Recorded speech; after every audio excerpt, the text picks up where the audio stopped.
দ্বাপর যুগের ভগবানের কি নাম? শ্রীকৃষ্ণ। কলিযুগের ভগবানের নাম শ্রী গৌরাঙ্গ। ভগবান কিন্তু একজনই। যেমন ধরুন আমাদের প্রধানমন্ত্রী কে এখন? নরেন্দ্র মোদীজি। কোন পলিটিক্যাল কথা বলছি না বাবা। এর আগে ছিলেন মনমোহন সিং। তাহলে সিংটার নাম হচ্ছে প্রধানমন্ত্রী।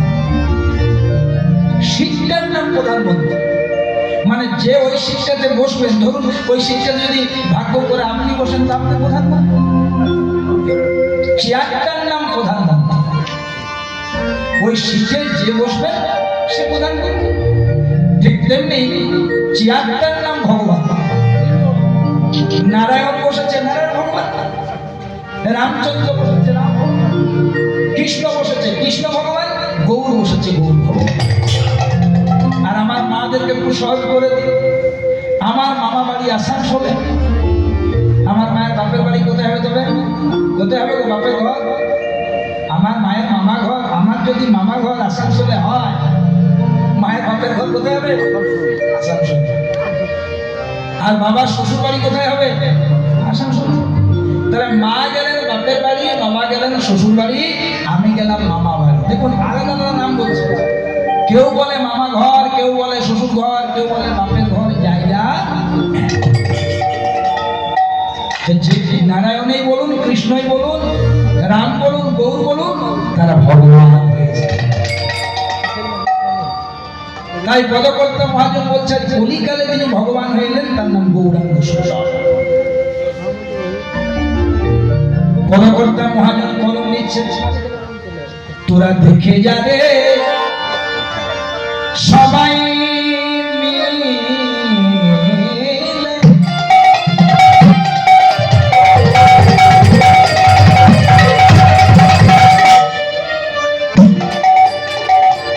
আমাদের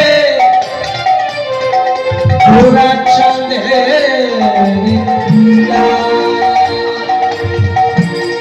তোরা দেখে যাবে সবাই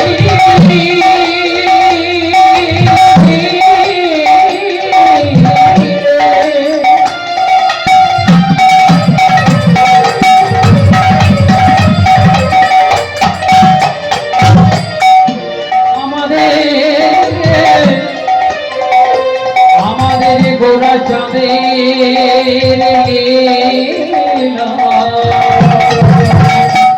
হামাগুড়ি গাইলে আমার সচিন কোলের মালা। হামাগুড়ি গাইলে আমার সচিন কোলের মালা। হামাগুড়ি গাইলে আমার সচিন কোলের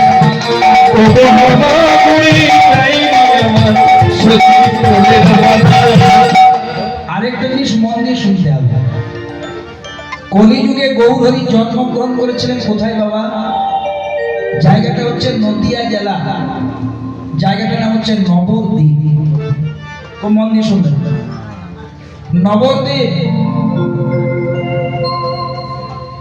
আর ভগবান কৃষ্ণ জন্ম নিয়েছিলেন উত্তর ভারত, মথুরা বৃন্দাবন। কিন্তু যেটা আমি বলতে চাইছি, কলিযুগের ভগবান জন্ম নিলেন নবদ্বীপে, ঠিক আছে, কিন্তু লোকেশনটা কোথায় নিলেন? কোথায়? একটা গাছের তলায়। মহাপ্রভুর জন্ম হয়েছিল গাছের তলায়, সেই গাছটার নাম হচ্ছে নিম গাছ। নিম গাছের তলে ভগবানের জন্ম। ওই জন্য অনেকে দেখবেন বলে যে নিম গাছের তলে জন্ম হয়েছিল তো তাই ভগবানের নাম হয়েছে নিমা। ভাগ্যে বাবা জাম গাছের তলে হয়ে যায়, নিম গাছের তলে হয়েছে পথে আছে। তো যেটা আমি বলতে চাইছি যে ভগবানের জন্ম হলো নিম গাছের তলে। ঠিক। দ্বাপর যুগে ভগবান কৃষ্ণ জন্ম নিলেন কোথায়? না কংসের নির্জন কারাগারে। এইগুলো না দু চারজনকে নিয়ে সৎসঙ্গ করতে হয় যে হ্যাঁ রে, পৃথিবীতে এত এত ভালো জায়গা ছিল, এত হসপিটাল, হ্যাঁ, এত দামি দামি জায়গা, এক ভগবান জন্ম নিলেন গাছের তলায়, আর আরেক ভগবান জন্ম নিলেন জেলখানে। কেন? আর ভালো জায়গা ছিল না? ভগবান এরকম জায়গায় জন্ম নিয়ে আমাদেরকে শিক্ষা দিলেন কি, জন্ম হোকে যথা তথা, কর্ম করো ভালো, জন্ম হোকে যথা কর্ম করো ভালো, জন্ম হোকে যথা তথা, কর্ম করো ভালো,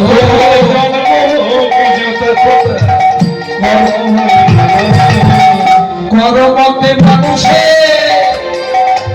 আসল পরিচয়, মানুষে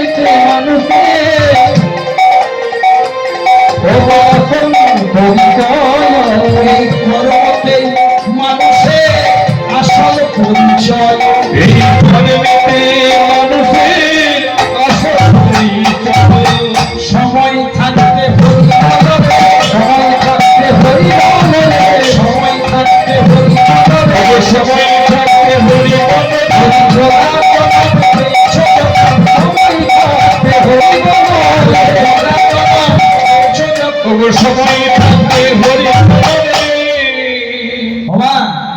আমরা 84 লক্ষ জমি ভ্রমণ করেছি, আমরা 20 লক্ষ বার গাছপালা হয়েছে, শাস্ত্রে লেখা আছে, সৃষ্টি মাত্রে লেখা আছে এটা। 20 লক্ষ বার জন্ম হয়েছিল আমাদের বিভিন্ন গাছে, আম গাছ, কাঁঠাল গাছ, পেয়ারা গাছ। 9 লক্ষ বার জন্ম হয়েছিল জলজ প্রাণীতে, জলজ প্রাণীগুলো হয় 20 নয় 29। 11 লক্ষ বার জন্ম হয়েছিল বিভিন্ন কৃমি কীট পোকামাকড়ে, 29 11 40। 30 লক্ষ বার জন্ম হয়েছিল আমাদের পশুতে, 40 30 70। আর 10 লক্ষ বার জন্ম হয়েছিল পাখিতে, 70 10 80। আর 4 লক্ষর মধ্যে বাকি জন্মগুলো প্রথম হয়েছিল বানর। মানব জন্মের আগে আদিম মানুষটা বানর, শেষে মানব জন্ম। তো যত যত জন্ম পেয়েছিলাম, ওই যে পশু জন্মে যখন গরু হয়েছিলাম না, গাভী, সেটা মানব জন্মের চেয়েও শ্রেষ্ঠ ছিল। যদি বলেন কি করে গাভী জন্ম কি করে শ্রেষ্ঠ হলো, না যার মলমূত্র পর্যন্ত ভগবানের সেবায় লাগে, সেটা কম কেন? মানুষ হচ্ছে পৃথিবীর উন্নত জীব, কিন্তু তার মলমূত্র গোবিন্দ সেবায় লাগে, ছি ছি ছি ছি ছি। কিন্তু গাভীর মলমূত্র পর্যন্ত গোবিন্দ সেবায় লাগে। মানে কত বড় জনম। অনেকে বলে ছাগল মূর্খগুলোকে কে শেখাবে? উনি এই মূর্খ যারা হয় তাদেরকে কে শেখাবে? ছাগলও খাওয়া যায়, ওইটা খাওয়া যায়, তোদের মাথায় ঘটে বুদ্ধি নেই বলে করিস। যদি কেউ বিজ্ঞান মানে আমাদের সংসারের যে সুষম খাদ্য আছে, সুষম খাদ্য, ডিফেন্সিভ ফুড, অল্টারনেটিভ ফুড, তার মধ্যে 1 নম্বর আছে দুধ। সেটা গাই দুধ। কেন না বিজ্ঞান বলছে, সায়েন্স বলছে খাদ্যের 6টি উপাদান আছে। Carbohydrate, protein, fat, vitamin, minerals. তাহলে এই 6টি উপাদান যদি কিছুর মধ্যে আছে, তার নাম হচ্ছে দুধ। ওরা ছাগল দুধে নাই, কুকুরের দুধে নাই।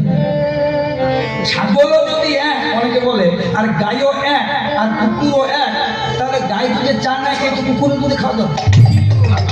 যারা মাথা বুদ্ধি, ওই জন্যে একমাত্র আমাদের সনাতন ধর্মে গাইকে ভগবানের সাথে তুলনা করা। আমরা গাইকে পুজো করি, গো মাতা বলি। অন্য ধর্মে বলে না, আমাদের ধর্মে গো মাতা বলে। আর সেই জন্য গো রক্ষা কমিটি তৈরি হয়েছে, যে মাতাদেরকে রক্ষা করতে হবে, অন্য কোনো কারণে নয়। তাহলে দেখো, গাভী জন্ম পেলাম, সেটা হচ্ছে শ্রেষ্ঠ জন্ম। তথাপি ভগবানের কাছে একটা রিকোয়েস্ট করলাম, একটা অ্যাপ্লিকেশন ফর্ম জমা দিলাম, কমপ্লেন ফর্ম। কি বাবা ভগবান বল, কি বাবা তোমাদের গাভী জন্ম দিলাম, হ্যাঁ পোকামাকড় ছেড়ে দিলাম, পশু পাখি ছেড়ে দিলাম, এই তোমাদেরকে গাভী জন্ম দিলাম, খুশি নাও? বলে খুশি। কিন্তু দয়া, আমি খুব খুশি, কিন্তু এমন একটা জন্ম দাও না গো, যে বদন ভরি তোমার নাম গাইতে পারে। এমন একটা জন্ম দাও না গো, যে 2টি হাত দিয়ে তোমাকে সেবা করতে পারে। এমন একটা জন্ম দাও না গো, যে পা দিয়ে যেখানে সৎসঙ্গ হবে, ভাগবত হবে, রামায়ণ হবে, রামকথা হবে, হরিকথা হবে, দৌড়ে যেতে পারি। এমন একটা জন্ম দাও যে নয়ন ভরে যেমন ভক্ত সঙ্গ করতে পারে। ভগবান বলল, দেব তো, ইউটিলাইজ করতে পারবি তো, সৎ ব্যবহার করতে পারবি তো, যা শ্রেষ্ঠ জন্ম দিলাম তোকে, দিলাম মানব। আমরা কি প্রমিস করেছিলাম? যেমন একটা জন্ম দাও, বদন ঘরের নাম গাইব, কিন্তু বদন ঘরের নাম না গেলে বদনাম গাই না। ওর বউ ভালো নয়, ওর বেটা ভালো নয়, ওর ছেলে ভালো নয়, ওখানকার পরিস্থিতিটা ভালো নয়, আর আমি একবারই ধোয়া তুলসী পাতা। যারা বেশি পরের বদনাম করে তার মানে জানবেন ডাল মে কুচ কালা है, সেগুলো সব বদমাইশি। যে বেশি পরের সমালোচনা করে তার মানে তার হরিবোল আছে ভেতর, তার ভেতর ফাঁকা। আপনি যতই সৎসঙ্গ করুন, আপনি যতই কীর্তন করুন, কীর্তন শুনুন, যদি পরনিন্দা পরচর্চা করুন, তাহলে এলজেব্রা থিওরি বলছে প্লাসে মাইনাসে মাইনাস। ধর্ম কিচ্ছু রিচার্জ হবে না, শুধু মাইনাস হবে, এটাই বাস্তব। ভগবান বদল দিলেন নাম করার জন্য, করলাম বললাম। ভগবান হাত দিলেন সেবা করার জন্য, ও বাবা হোয়াটসঅ্যাপে যা ইচ্ছে তাই করে দিলাম। ভগবান দিলেন পা কি জন্য? সৎসঙ্গে যাওয়ার জন্য, অসৎসঙ্গে গিয়ে বসে রয়েছিল। ভগবান বলছে, হ্যাঁ এই জন্য তোদেরকে দিলাম। এমন সাধের মানব জন্ম পেয়ে সেই মানব জন্মটাকে নষ্ট করে দিল।